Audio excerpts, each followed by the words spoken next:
Hakim-Hakim pasal yang kedua ayat yang ke-13.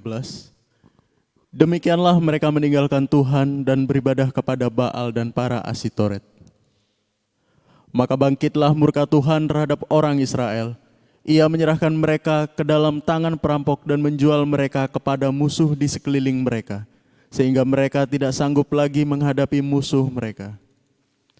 Setiap kali mereka maju, tangan Tuhan melawan mereka dan mendatangkan malapetaka kepada mereka, sesuai dengan apa yang telah diperingatkan kepada mereka oleh Tuhan dengan sumpah, sehingga mereka sangat terdesak.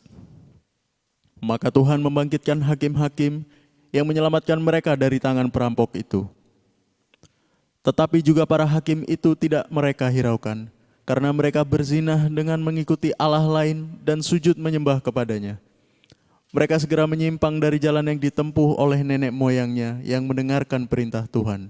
Mereka melakukan yang tidak patut. Setiap kali apabila Tuhan membangkitkan seorang hakim bagi mereka, maka Tuhan menyertai hakim itu dan menyelamatkan mereka dari tangan musuh mereka selama hakim itu hidup. Sebab Tuhan berbelas kasihan mendengar rintihan mereka karena orang-orang yang mendesak dan menindas mereka. Tetapi apabila hakim itu mati, kembalilah mereka berlaku jahat, lebih jahat dari nenek moyang mereka, dengan mengikuti Allah lain, beribadah kepadanya dan sujud menyembah kepadanya. Dalam hal apapun mereka tidak berhenti dengan perbuatan dan kelakuan mereka yang tegar itu.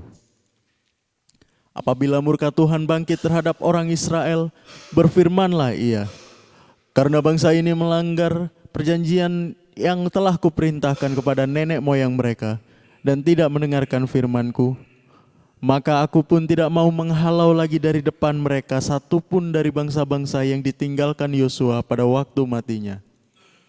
Supaya dengan perantaraan bangsa-bangsa itu aku mencobai orang Israel, apakah mereka tetap hidup menurut jalan yang ditunjukkan Tuhan seperti yang dilakukan oleh nenek moyang mereka atau tidak. Demikianlah Tuhan membiarkan bangsa-bangsa itu tinggal dengan tidak segera menghalau mereka. Mereka tidak diserahkannya ke dalam tangan Yosua. Oke, shalom semuanya, God bless ya. Oke, hari ini kita akan belajar bagaimana manusia itu menyimpang, saudaraku. Berapa episode yang lalu sampai episode yang kemarin, episode ke-16. Kita bicara bagaimana perjalanan bangsa Israel, lalu bagaimana Tuhan menangani kesalahan mereka. Yang pertama kita dapati Tuhan itu murka. Ya, lalu bla bla bla bla. Kita pakai contoh-contoh tokoh-tokoh Alkitab. Sampai yang terakhir kita ketemu Simson. Nah, hari ini kita belajar apa sih artinya menyimpang. Apa sih menyimpang itu?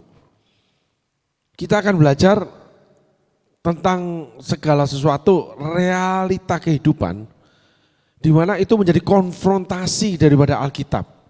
Sehingga banyak anak-anak Tuhan itu menyimpang, saudaraku. Nah, khususnya untuk bangsa Israel yang kita bicarakan ini, itu mereka sedang di tanah perjanjian. Jadi konsep kita hakim-hakim itu bagaimana anak-anak Tuhan yang sudah diberkati Tuhan. Kalau konsep pemberontakan di padang gurun, itu konsep anak-anak Tuhan yang sedang melewati proses Tuhan. Gitu. Mereka sedang hidup dalam banyak kesulitan, banyak mengalami kesusahan hati. Lalu terjadilah pemberontakan. Tetapi di dalam konsep hakim-hakim, mereka itu menyembah berhala. Kalau di padang gurun, mereka itu pertama kali membuat namanya lembu emas. Karena Musa naik ke atas gunung menerima 10 perintah Allah, 40 hari 40 malam. Mereka tidak sabar, lalu mereka meminta Harun dan sebagainya. Setelah itu selesai, mereka tidak menyembah berhala.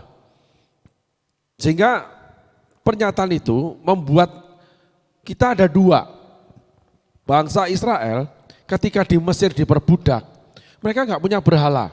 Ada orang-orang sebelum ikut Tuhan, mereka itu enggak punya agama sebetulnya. Cuma tercatat aja agamanya di KTP atau di daftar sekolah. Karena nggak mungkin kita nggak punya agama kan gitu ya. Tetapi sebetulnya mereka nggak punya agama. Mereka itu hidup di luar, itu hidup dalam realita kehidupan. Yang pertama. Lalu yang kedua, bangsa Israel itu di tanah Mesir, itu dia mengikut dewa-dewa Mesir. Namun itu kecil kemungkinannya. Karena kisah Musa ketika di Mesir, lalu membunuh prajurit Israel, lalu Musa keluar daripada Mesir, itu disebut bangsa Ibrani, umat pilihan Allah, dan ditulis umat Tuhan ini berseru-seru sama Tuhan. Gitu. Kesulitan, kesusahan, kesakitan mereka itu membuat Tuhan membebaskan mereka setelah 400 tahun. Sederhananya begitu saudaraku. Sehingga kecil kemungkinan ya secara logika, ya secara kita intelektual, kita mengupas firman-Nya kecil kemungkinan mereka menyembah berhala. Tapi mereka terpeleset ketika pemimpinnya dipikirnya hilang di atas gunung. Kembali lagi kita menemui bahwa betapa pentingnya seorang pemimpin di dalam kehidupan. Entah pemimpin rohani, entah pemimpin pekerjaan, entah pemimpin rumah tangga, entah pemimpin apapun. Di jalanan pun ada pemimpin kita, namanya polisi lalu lintas. Karena tanpa kepemimpinan manusia menjadi liar. Itu dicatat di Alkitab, saudaraku. Tanpa visi, rakyat menjadi liar. Rajanya enggak ada, gitu saudaraku. Ya, nah di dalam realita kehidupan seringkali anak-anak Tuhan itu menyimpang kembali pada pola yang lama. Karena enggak ada kepemimpinan atau enggak mau dipimpin. Karena konsep kitab Hakim-Hakim itu konsep mereka sudah terima tanah perjanjian, sudah bercocok tanam, tanah yang penuh susu dan madu. Tetapi pada waktu itu bangsa Israel masih menghadapi bangsa-bangsa Kanaan yang tidak dimusnahkan oleh Yosua. Memang itu disengaja oleh Allah untuk menguji bangsa Israel apakah hatinya melekat sama Tuhan. Akhirnya benar-benar gagal, saudaraku. Kitab Hakim-Hakim mencatat seluruh perjalanan bangsa Israel sampai minta raja. Ketemu kitab Samuel. Minta raja diberikan Saul. Yang titik terakhirnya bangsa Israel udah enek sama Tuhan. Hati-hati perjalanan kekristenan ketika saudara yang pertama, saudara enggak pingin dipimpin. Karena saudara sudah berhasil. Termasuk saudara enggak mau dipimpin Tuhan. Kitab Samuel menuliskan bangsa Israel minta raja seperti bangsa-bangsa yang lain.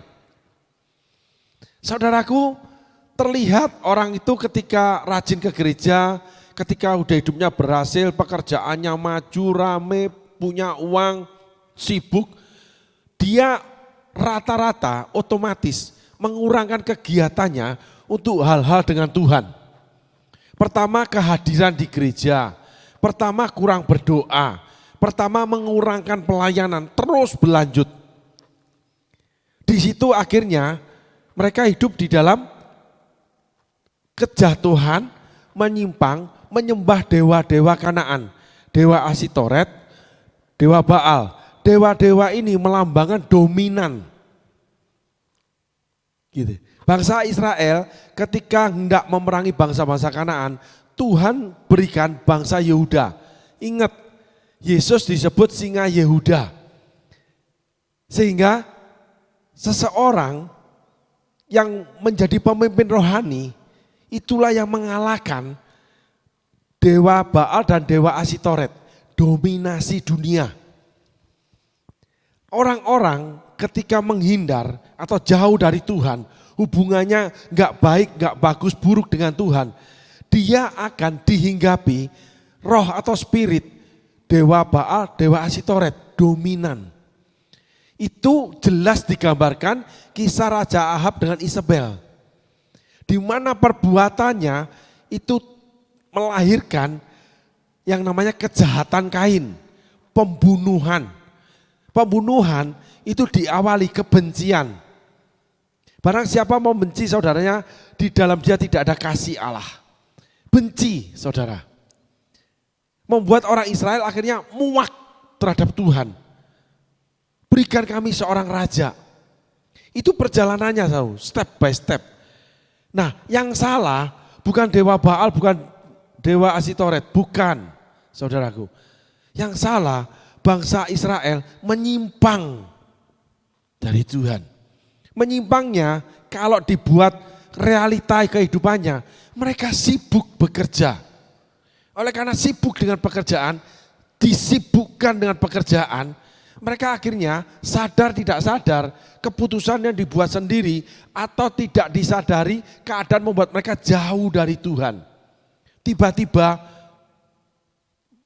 telepon ke Pak Gem, Pak Gembala, maaf tolong saya diganti jadwal saya meeting ini belum selesai. Pak Gembala maaf, tiba-tiba jadwal saya ini saya lihat ketika mau masukin jadwal ada tamu penting. Sehingga saya harus menemuinya, nggak bisa meninggalkannya. Tamu siapa? Keluarga mertua? Bukan, ini tamu bisnis. Semua karena pekerjaan saudaraku. Kalau kita aplikasikan, kita hakim-hakim itu bagaimana bangsa Israel sudah menerima pekerjaan dari Tuhan. Sudah menerima tanah pusaka masing-masing, dikerjakan. Nah tanah itu penuh susu dan madu, subur luar biasa. Buah-buahan dari Israel itu terbaik dunia, ekspornya sampai hari ini saudaraku. Di Israel itu ada beberapa lokasi yang di pinggir jalan itu jeruk manisnya itu bisa dimakan pagi hari, besarnya itu 2 kepalan tangan orang dewasa. Kalau seukuran saya saudaraku. Saya pernah ke Israel, saya pernah merasakannya. Memang buah-buahan terbaik dunia itu di Israel. Sehingga apapun yang dikerjakan oleh bangsa Israel, karena tanahnya subur, mereka menjadi kaya raya. Peternakan menjadi kaya raya karena beberapa suku itu berhasil membuat suku Naftali sebagai pedagang. Karena pedagang ada yang membuat kapal dan sebagainya. Sehingga kehidupan di tanah perjanjian itu seperti Yeskel tulis. Kenapa bangsa Israel hari ini termasuk bangsa yang terkaya di dunia? Karena dari bait suci di gerbang timur muncul aliran-aliran air kehidupan. Bagaimanapun juga mereka itu menyembah Allah menurut kitab Tauratnya yang ada di kita. Gitu saudaraku. Sampai pada namanya sungai di mana dekat rawa. Saya jelaskan sedikit ya saudaraku untuk firman Tuhannya supaya kita nggak bicara cuman kehidupan. Nanti kita akan terlepas dari kebenaran firman. Harus ada firman yang melandasi pembicaraan kita. Walaupun itu realita kehidupan, nggak boleh harus logika, harus masuk akal, enggak. Harus ada dasar firman Tuhannya, baru boleh masuk akal. Enggak boleh firman Tuhan yang dimasuk akal, baru bisa terima. Terbalik saudaraku, itu bukan iman. Saudaraku, tanpa iman segala sesuatu itu dosa. Saudara cari, itu di perjanjian baru, saudaraku. Nah, karena mengalirnya dari bait suci yang di surgawi, Yeskel dapat penglihatan, itu sampai pada sungai, di mana sungai itu menuju ke lautan ada rawa-rawa. Di pinggiran sungai itu banyak orang yang mendapat kehidupan, nelayan, pertanian. Sehingga Mazmur 1 itu digenapi. Gitu. Orang yang dekat dengan Allah tidak mengikuti nasihat orang fasik. Itu hidupnya seperti tanaman ditanam di tepi aliran air. Akan berbuah pada musimnya. Ada beberapa firman Tuhan, kisah-kisah firman Tuhan, catatan firman Tuhan yang meneguhkan. Bahwa perjalanan bangsa Israel di kitab Hakim-Hakim itu tentang pekerjaan saudaraku. Di tanah perjanjian. Sehingga dalam kehidupan nyata, anak-anak Tuhan ketika sudah mengikuti perjalanan padang gurun dan dia masuk ke tanah perjanjian, sudah lulus sekolah Roh Kudus. Pemberontakan dikala susah. Punya hati yang taat kepada Tuhan. Taat karena aturan Tuhan sudah dilakukan. Itulah bangsa Israel. Itulah orang Yahudi, saudaraku. Orang Yahudi adalah orang yang paling patuh terhadap Tauratnya. Mereka tafsirnya itu betul-betul letterlek, itu orang Yahudi. Sehingga orang Yahudi sampai hari ini realitanya mereka tetap menangis di tembok ratapan yang tinggal sepenggal. Dan itu beberapa ordo, saya melihat sendiri. Ada yang nyanyi, ada yang grup, ada yang sendiri, ada yang pas di depan tembok. Itu 24 jam didatengin oleh imam-imam termasuk orang-orang Israel. Saya lihat sendiri. Terus saudaraku, itu bisa 2 jam, lalu diganti yang lain. Ada yang menyanyi, ada yang membacakan Taurat Musa. Bergantian 24 jam. Mereka pakai topi putih itu saudaraku. Kita turis masuk pun dikasih topi putih itu. Nah, orang Israel itu paling patuh dengan Tauratnya. Kalau yang lain itu dikembangkan tafsir. Kalau bangsa Israel enggak. Dari awalnya seperti itu. Nah, bangsa Israel ini karena memegang Taurat maka dia diberkati. Sedangkan kita anak-anak Tuhan, orang-orang Kristen yang mengakui Yesus sebagai Mesaya itu punya penafsiran sendiri. Tetapi sumbernya tetap itu di Taurat Musa. Karena Paulus, Tuhan Yesus juga ngomong gitu, ada tertulis. Bahkan kitab Yesaya itu diungkapkan lagi. Yesus yang ngomong, Paulus juga sama, meletakkan kitab Taurat. Sehingga betapa pentingnya kitab Taurat itu kita patuhi, saudaraku. Nah itulah padang gurun. Ketika awal masuk gereja, awal mendapat jamahan Tuhan, biarlah rohmu menyala-nyala dan layanilah Tuhan. Kan gitu. Wah kita kasih mula-mula nih. Sembarang ini aja terima. Patuh banget. Komsel enggak pernah telat. Ibadah nomor 1. Duduk yang paling depan atau yang paling jelas. Dengerin firman dan sebagainya. Nah di sana bukan setan yang kerja.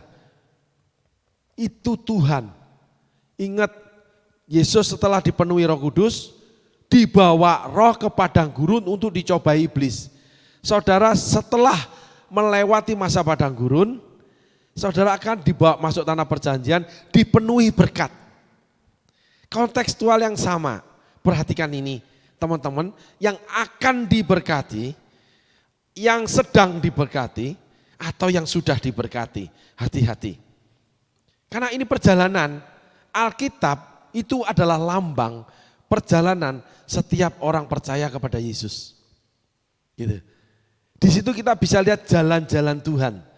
Jalanmu tak terselami oleh setiap hati kami. Namun satu hal ku percaya, ada rencana yang indah. Tidak seindah pikiranmu. Miliki pikiran Kristus. Pikiran Kristus yang diurapi harus taat terhadap Taurat. Lalu kesetiaan di dalam namanya kitab Hakim-Hakim. Di situ orang Israel gagal. Makanya mereka menolak Yesus. Bangsa Israel minta raja. Udah enak dengan Allah. Karena hukum Yesus lebih jauh. Ketika saudara diberkati oleh Yesus, lebih jauh saudara dituntut. Barang siapa diberi lebih, dituntut lebih saudaraku. Hati-hati. Ketika kasih karunia melimpah-limpah, dosa melimpah-limpah. Ketika bangsa Israel diberkati tanah perjanjian, bangsa Israel itu berperang dengan bangsa-bangsa yang lain gagal. Karena udah gak patuh lagi dengan perintah Tuhan yang pada waktu dahulu yang dipakai Musa dengan Yosua. Betapa pentingnya pemimpin buat saudara. Amin, termasuk pimpinan Tuhan. Bangsa Israel ketika berperang dengan bangsa-bangsa yang lain, gak punya pemimpin, tanya sama Allah, Allah jawab bangsa Yehuda, suku Yehuda. Tapi mereka membawa suku yang lain, jadi kacau di awal itu. Saudara akan melupakan jalan-jalan Tuhan atau lupa. Saudara udah gak patuh seperti dahulu. Itu dialami, saya melihat sendiri. Anak-anak Tuhan yang patuh sama Tuhan, punya roh takut akan Tuhan, akhirnya mencintai pekerjaannya, menyimpang jalan dari Tuhan, dan roh takut akan Tuhan sudah mulai sirna dan lama-lama habis. Karena kepentingan pekerjaan nomor satu. Dan akhirnya membawa pada dasar yang baru, mereka nggak mau dipimpin, enek. Karena mereka punya keinginan. Dosa melahirkan dosa. Keinginan melahirkan keinginan lebih besar. Dosa kompromi akhirnya melahirkan penyembahan berhala. Itulah kontekstual pengajaran kita hakim-hakim. Jadi saudaraku, akhirnya berkat Tuhan itu jadi berhala buat saudara. Pekerjaan saudara, anak saudara, pelayanan saudara. Ketika Tuhan bangunkan untuk berdoa tengah malam lagi capek. Aduh Tuhan, besok aku mau pelayanan. Aku tidur dulu. Waktu belum punya uang. Bukan hanya dibangunin Tuhan. Saudara bangun tengah malam bangunin Tuhan. Tuhan, gimana besok bayar utang? Tuhan, besok gak ada uang belanja. Padahal saudara seharian udah capek cari duit. Tapi gak mencukupi, saudara berdoa. Pagi-pagi datang ke gereja ikut doa pagi, malam ikut doa malam. Rajin ibadah supaya Tuhan ngomong, ayo Tuhan kamu ngomong apa ini? Supaya jadi penuntun aku, suluh buat jiwaku. Waktu saudara kurang. Tapi ketika saudara lebih, keinginan saudara lebih. Ingat saudaraku, berkat, kekayaan tidak mengubah saudara. Yang mengubah saudara nanti, ini logika ya, ini dunia yang ajaran saudara. Lifestyle, gaya hidup. Dulu pagi bangun, makan telur, ceplok cukup bertahun-tahun. Terus berangkat kerja. Minum kopi, pisang goreng atau roti sediaan istri cukup. Karena masih sales mungkin. Masih kerja rendahan. Ketika sudah jadi supervisor, udah mulai pingin makan soto, sop, pecel. Naik lagi jabatan menjadi manajer. Udah beda lagi. Makan apa? Dimsum. Gaya hidup yang berubah. Padahal kalau makan telur ceplok di rumah ya sama aja. Itulah artinya Yesus ajar menyangkal diri. Barang siapa tidak menyangkal dirinya, dia tidak layak mengikut aku. Garis bawah, tidak layak mengikut Yesus. Uang mengubah lifestyle saudara. Lifestyle itu akibat keinginan saudara. Keinginan saudara akibat melihat kemilaunya dunia, ingin menjadi sama dengan orang dunia. Itulah orang Israel. Maka dikatakan menyembah dewa Baal dan Asitoret. Di situ saudara akan berubah. Saudara menjadi dominan di rumah tangga. Uang saudara pegang sendiri. Dulu share sama istri jujur. Dapat berapa semua. Ngomong sama istri dibagi berdua, susahnya ngebagi dicukup-cukupin. Udah biarin aku uang bensin aja, satu hari 5.000 gak apa-apa. Aku uang angkot aja, uang bis aja.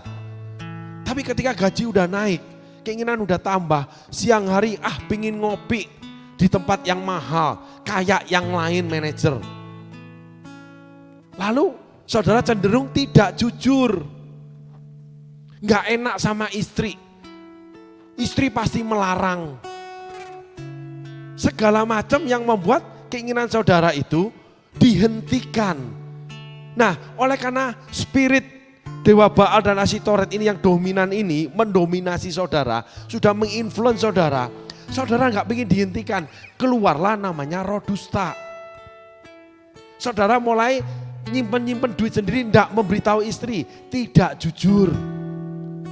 Ketidakjujuran itu melahirkan dusta. Yang menghinggapi yang tidak jujur dulu, hatinya. Saudara, setan itu tidak ada masalah sebetulnya. Contoh yang paling lucu, kenapa orang bule gak bisa disantet? Karena mereka gak percaya. Kenapa orang timur ya itu lebih ke mistik, lalu merasa seakan-akan, tapi memang benar dirasuki setan. Karena Alkitab mencatat ada yang dirasuki setan. Karena percaya. Nah itu dicatat di Alkitab loh. Jadilah menurut imanmu. Iman itu percaya. Jadi kalau saudara percaya sesuatu itu akan mendatangi saudara. Itu Alkitab juga catat loh. Gitu saudaraku. Tentang takut ya, searching akan keluar itu. Nah itulah spirit dunia, itulah dunia. Tetapi yang mengawali itu kita. Bukan setan, setan tuh nunggu saudaraku. Mau setahun, mau 10 tahun, mau 100 tahun, saudara ditunggu. Dan dia akan melanjutkan turunan saudara. Itulah Alkitab mencatat kutuk turunan. Kalau sudah sampai kutuk, itu ada pemimpinnya. Gitu. Itu kerajaan kuasa kegelapan saudaraku. Kita nggak usah ke sana terlalu dalam. Kita bahas kehidupan aja. Nah inilah yang meracuni orang percaya. Yang diawali berkat Tuhan. Jadi dewanya ini mengarahkan saudara pada berkat Tuhannya. Iblis nggak pernah bisa mengadakan ide sendiri. Semua pekerjaan iblis itu KW2. Itu copy paste, fotokopinya yang Allah kerjakan. Tetapi iblislah penguasanya. Diselewengkan. Ingat hukum Adam dan Hawa, iblis bekerja. Dia pasti ambil firman, lalu dia selewengkan. Tafsirnya, artinya dia tambahkan. Jadi episode yang lalu kita banyak belajar ketika Hawa menambahkan, ketika bangsa Israel menambahkan suku yang lain, di situ mereka mulai masuk pintu neraka. Pintu neraka itu belum di neraka lautan api dan belerang. Neraka dunia. Saudaraku harus ingat, harus tahu. Yang ditebus Yesus manusia. Bukan yang lain, termasuk bumi. Kita itu nanti hidup memerintah bersama Yesus di bumi yang baru. Bukan di surga. Iblis dan para pemberontak termasuk anak-anak manusia. Termasuk hamba-hamba Tuhan. Itu akan dibuang ke lautan api dan belerang. Itulah kematian kedua. Itu Yesus yang ngomong. Itu lautan api dan belerang. Tapi kita orang benar itu tinggal di bumi yang baru. Ketika kita dipanggil pulang, kita itu di tempat perhentian yang namanya Taman Firdaus. Ingat Yesus ketika disalibkan, yang di sebelah dia, saat ini juga kamu bersama aku di Taman Firdaus. Dan Alkitab mencatat, aku pulang ke rumah Bapa, aku akan membangun rumah untuk kamu. Menyediakan rumah untuk kamu. Lalu ada lagi, memerintah bersama aku 5 kota, 10 kota. Nah firman-firman ini yang melandasi kita. Sehingga pekerjaan di bumi sesungguhnya itu adalah salah satu alat Tuhan, sama dengan karunia Roh Kudus, sama dengan hikmat Allah, sama dengan roh keperkasaan, roh kepengertian, dan segala sesuatu yang Allah berikan. Salah satunya bentuknya itu berkat Tuhan. Di mana kasih karunia melimpah-limpah, dosa melimpah-limpah. Barang siapa diberi lebih, dituntut lebih. Jadi ketika saudara diberkati dalam kepandaian, dalam talenta, dalam keuangan, itu alat Tuhan untuk memakai saudara. Enggak semua diberikan karunia Roh Kudus, mengusir roh jahat, bernubuat, berbahasa roh, penafsiran bahasa roh, karunia kesembuhan, karunia mujizat, apalagi. Enggak semua diberikan 9 karunia Roh Kudus. Ada 26 karunia. Tetapi ada lagi yang namanya hikmat Salomo. Ada yang namanya kebaikan. Salah satunya Allah memakai orang-orang yang diberkati Tuhan. Pelayanan Yesus ditopang oleh orang-orang yang diberkati Tuhan. Ingat, Yesus masuk ke rumah orang Farisi, ya, pemungut cukai. Salah satunya kan Zakius. Ya, setelah Yesus makan di rumahnya, dia berdiri. Barang siapa yang aku ambil uangnya, yang pernah aku ambil, aku kembalikan. Dan sebagian uangku aku akan berikan dan sebagainya. Yesus pakai orang punya duit. Termasuk undang dia makan, kasih makan murid-muridnya. Orang Farisi. Yang perempuan yang mengurapi kaki Yesus. Lalu Marta, Maria. Ada lagi Aquila, Priscilla, Lydia untuk Paulus. Tuhan sediakan orang-orang yang memang dijadikan wadah berkat Tuhan untuk dijadikan alat untuk tujuan Tuhan. Salah satunya pekerjaan Tuhan, gereja dan sebagainya. Jadi tidak semuanya dipakai sama. Kekayaan tubuh Kristus itu sangat banyak. Gak bisa dijabarkan satu-satu. Bahkan Yusuf punya karunia administrasi negara, punya talenta ekonomi. Sehingga rencana Allah digenapi ketika namanya dunia tengah diliputi, tengah dikuasai kelaparan, kekeringan. Yusuf menerima keluarganya, orang tuanya, tinggal di Mesir. Gitu. Yusuf dipakai talentanya, pemikiran dia. Banyak sekali tercatat di Alkitab. Itulah berkat Tuhan. Sehingga hari ini saudaraku, hati-hati. Ketika kita diberkati Tuhan, itu artinya diberikan lebih, di mana Tuhan tentukan itu tanah yang subur.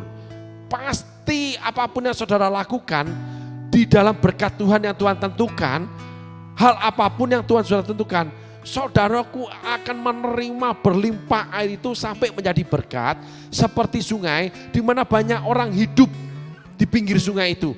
Banyak orang hidup di pinggiran hidup saudara. Itulah kontekstual kitab Hakim-Hakim yang diawali bangsa Israel menerima tanah pusaka.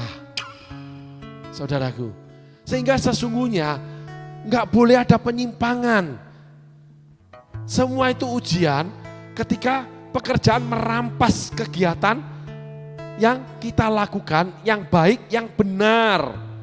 Sesuai dengan firman Allah, di mana masa lalu kita berjalan sama Tuhan di padang gurun, termasuk berperang dengan Yosua, di padang gurun dengan Musa, pemimpin rohani, gereja, persekutuan, pelayanan apapun, itu saudara tidak boleh kurangkan. Tetapi saudara diberi hak untuk menanam sendiri. Mungkin saudara menjadi hamba Tuhan yang diberkati Tuhan, punya perusahaan yang diberkati Tuhan, kerja di perusahaan yang diberkati Tuhan saudaranya. Seperti Yusuf, menjadi seperti Daud punya kerajaan sendiri. Menjadi seperti Petrus, Paulus, Apolos yang punya pelayanan yang luar biasa. Semuanya itu diberkati Tuhan, itulah tanah perjanjian. Perjalanan hidup saudara di mana Tuhan angkat saudara, itu oleh karena janji Tuhan, saudara sudah menerimanya. Saudara hidup dengan itu lebih dari cukup. Namun pertempurannya itu adalah dewa Baal, dewa Asitoret. Itu menjadi dominan buat saudara. Yang membuat perjalanan saudara menjadi seperti Isabel, seperti Ahab. Manja, lifestyle saudara menjadi manja. membuat saudara semakin lama semakin haus dengan uang, dengan pekerjaan, dengan kemampuan, dengan jabatan. Karena saudara membutuhkan itu. Karena kebutuhan makin besar, kebutuhan dipuji orang makin besar, karena makin dikenal orang, makin famous. Yesus contohnya, Yesus undur di kala sukses. Ketika sudah 3,5 tahun, Yesus sudah dikenal di seluruh Israel. Walaupun dipanggil guru muridnya, lalu terkenal sebagai nabi yang dipakai luar biasa oleh Allah. Yesus disambut seluruh kota Yerusalem. Mereka memberikan permadani, pakaian mereka lepas untuk pijakan kaki keledai. Lalu pakai bendera pohon palem. Saudaraku, terpujilah yang datang dalam nama Tuhan, diakui kalau dia dari Tuhan. Tapi Yesus naik keledai. Yesus naik keledai, enggak naik kereta kencana. Enggak naik kereta besi seperti Salomo, seperti Absalom. Enggak. Daud itu juga sederhana. Musa itu sederhana. Yusuf itu sederhana. Orang-orang yang pelayanannya sampai akhir hidupnya, pelayanannya yang jadi panggilannya itu sampai akhir hidupnya memenuhi panggilan Allah. Itu punya pribadi sederhana, saudaraku. Coba saudaraku pelajari, termasuk Paulus, termasuk Petrus, Yohanes, Yakobus. Kalau Yudas enggak. Yudas ingin punya sesuatu yang lebih selain melayani Tuhan. Saul ingin mempertahankan kekuasaan dia, kekayaan dia sebagai raja. Sehingga ketika mengalami masalah, dia pakai cara sendiri. Lifestyle-nya berubah. Padahal gembala lembu. Saul itu. Yudas itu bukan anak siapa-siapa, bukan anak pedagang. Yudas Iskariot. Lupa masa lalu. Saudaraku harus ingat ketika diberkati. Saudaraku enggak boleh menyimpang. Yang pertama, menyimpang menjadikan berkat itu yang utama. Yang membawa akibat, itu saudara merasa haus akan berkat itu. Karena lifestyle saudara, gaya hidup saudara membutuhkan itu semua. Sehingga saudara perah terus berkat Tuhan. Di situ saudara melupakan kewajiban saudara sama Tuhan. Persembahan dikurangin, pelayanan dikurangin. Bahkan titik terakhir, minta pekerjaan itu memimpin hidup dia. Walaupun ngomongnya gini, Tuhan biarkan perjalanan ini, pekerjaan ini Tuhan, itu menghasilkan uang terus, aku enggak usah kerja lagi. Nanti aku melayani Tuhan. Hati-hati, janjimu belum tentu kamu bisa tepati loh. Nanti lain kali kita bicara tentang bisnis yang menjerat. Saudara sudah tidak memakai, bukannya Tuhan pakai berkatku ini, tapi enggak. Tuhan berkati berkatku ini. Jadi Tuhan itu bukan memberkati saudara, tapi memberkati pekerjaan saudara. Ketika saudara diberkati, saudara akan jadi berkat termasuk pekerjaan saudara. Kan manusia yang diselamatkan. Pekerjaan saudara bisa satu hari jatuh. Karena Tuhan sedang gantikan pekerjaan lebih baru. Ranting yang berbuah akan dibersihkan supaya lebih banyak lagi berbuah. Tiba-tiba perusahaan kolaps, tapi tiba-tiba dibangkitkan lagi. Tiba-tiba pelayanan mendapat guncangan, habis. Tapi nanti Tuhan bangkitkan lagi, lipat ganda. Itu bukan penyembahan berhala. Tapi tetap bertahan karena tahu ada Tuhan. Bukan terus karena kolaps baru minta tolong Tuhan. Seperti dikatakan Ayub, dengan telanjang aku datang, telanjang pula aku akan pulang. Dari Tuhan dan kembali kepada Tuhan. Betul-betul saudara ingin berkati aku sehingga aku bisa memberkati termasuk pekerjaanmu. Sehingga pekerjaanmu menjadi saluran berkat. Karena berkat daripadamu yang ada di dalam aku. Yaitu roh yang tinggal di dalam kita. Amin saudaraku. Mari kita merenung. Untuk teman-teman yang sudah diberkati, yang sedang diberkati atau akan diberkati. Hati-hati. Yang Tuhan perhatikan bukan berkat saudara. Yang Tuhan perhatikan saudara menjadi saluran berkat buat Tuhan. Sehingga berkat tidak boleh merampas kehidupan kita bersama Tuhan. Tapi kita semakin lebih dan lebih lagi berjalan bersama Tuhan. Untuk menjadi saluran berkat Tuhan. Sehingga hidup kita diberkati, anak cucu diberkati. Dan semua orang yang ada dalam kehidupan kita diberkati. Oleh karena Yesus ada di dalam hidup kita. Tuhan Yesus berkati. Terima kasih.